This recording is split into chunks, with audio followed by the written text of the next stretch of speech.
नमस्कार, आप देख रहे हैं PBT express news live channel और मैं हूं आपके साथ सपना।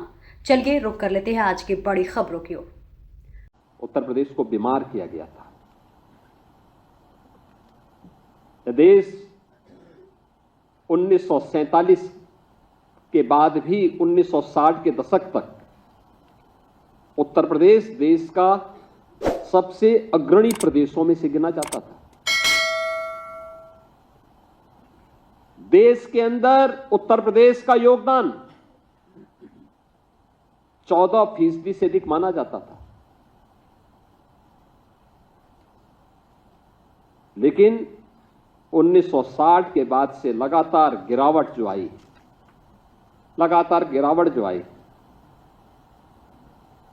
1990 के बाद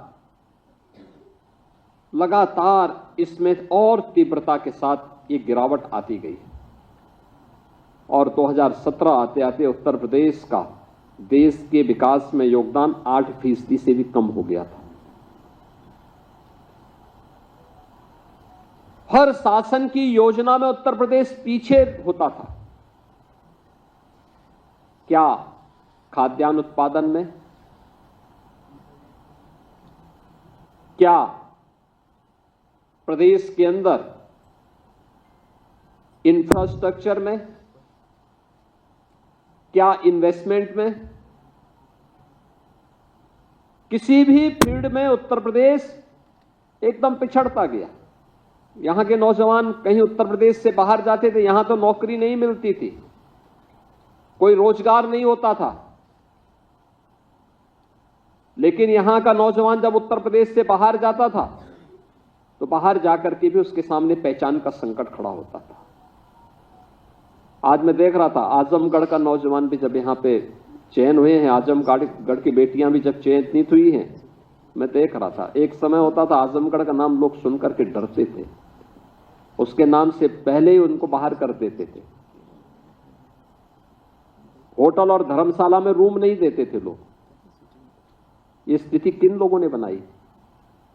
इन लोगों ने बनाई जिन लोगों ने प्रदेश को दंगों की आग में झोंक करके प्रदेश के सामने पहचान का एक संकट खड़ा किया था, जिन्होंने उत्तर प्रदेश को अपने परिवार के लूट का एक अड्डा बना दिया था।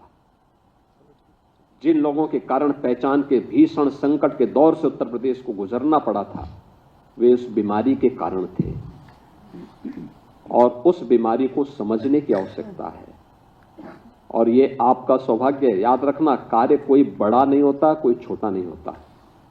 जहां अवसर मिले वहां अपनी प्रतिभा का भरपूर उपयोग करिए और याद रखना, आगे के बढ़ने की संभावना अपने आप आपके जीवन में आती हुई दिखाई देगी जब भी आप ईमानदारी के साथ, पूरी प्रतिबद्धता के साथ अपनी जिम्मेदारियों का निर्वहन करेंगे। तो न केवल आपके लिए आगे बढ़ने के अवसर होंगे, बल्कि प्रकृति और परमात्मा की कृपा भी आप पर उसी प्रकार से बनेगी जिस प्रकार से आपने इस पूरी व्यवस्था के साथ देखा होगा।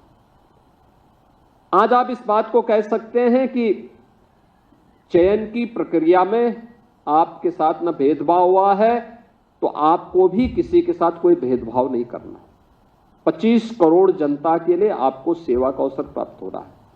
और याद करना, ये मिशन रोजगार के साथ हम लोग नियुक्ति पत्र वितरण के कार्यक्रम को इसीलिए जुड़ते हैं क्योंकि प्रधानमंत्री जी इस बात को कहते हैं कि यह इस बात का संकेत होना चाहिए कि किसी के साथ अन्याय नहीं हुआ है, न होना है। तो अगले व्यक्ति की भी गारंटी होनी चाहिए कि वह भी इस बात की गारंटी के साथ जुड़े कि कोई भेदभाव हम भी नहीं होने देंगे, न करेंगे। अगर यह जिम्मेदारी होगी तो हम न केवल अपनी सेवा के प्रति बल्कि अपने राष्ट्रीय कर्तव्यों का भी ईमानदारी पूर्वक निर्वहन कर रहे हैं। कोई अनुमान करता था उत्तर प्रदेश में बेटियों का चयन इतनी बड़ी मात्रा में एक साथ होगा, एक साथ वे चयनित होकर के शासन के व्यवस्था का हिस्सा बनेंगे। और आज ये केवल महिला और बाल विकास विभाग में नहीं,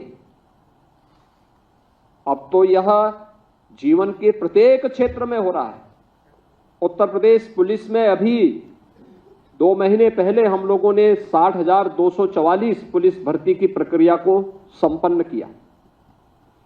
इस 60,244 में 12,045 केवल बेटियां भर्ती हुई हैं। 12,045। एक ही भर्ती में 12,045 बेटियां भर्ती हुई। याद करिए, 1947 से 2017 तक उत्तर प्रदेश पुलिस बल में केवल 10,000 महिला पुलिस कार्मिक थी।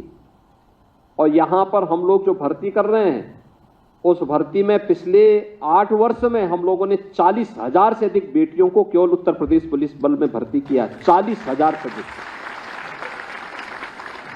यानी ऐसा नहीं कि प्रतिभा की कमी उनमें पहले भी रही हो, लेकिन अवसर नहीं मिलता था। 1,56,000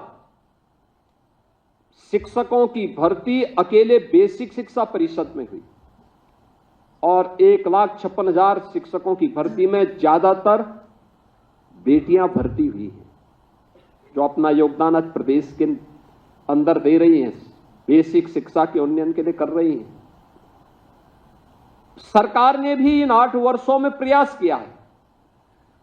आंगनवाड़ी केंद्रों के लिए, बेसिक शिक्षा परिषद के लिए। अभी आपने देखा होगा, विपक्ष के पास कोई मुद्दा होता नहीं, हर एक उसको मुद्दा बनाने का प्रयास करते हैं। एक नकारात्मक दृष्टिकोण है। जिन लोगों की नकारात्मक दृष्टिकोण ने प्रदेश को बीमारू बनाया था, आज उनके द्वारा उठाए जाने वाले वे नकारात्मक मुद्दे फिर से प्रदेश को उसी झंझावत में, उसी जाल में उलझाने का प्रयास करते हैं।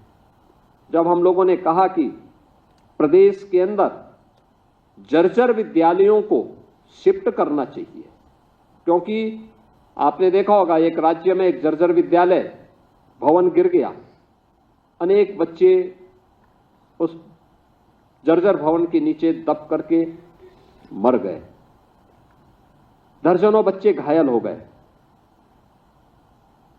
इस जनहानि, जो बच्चे चले गए, जो गंभीर रूप से घायल हो गए, क्या उनको कोई भरपाई कर पाएगा? लेकिन बीमार मानसिक। फिलहाल इस खबर में इतना ही। दीजिए इजाजत। नमस्कार।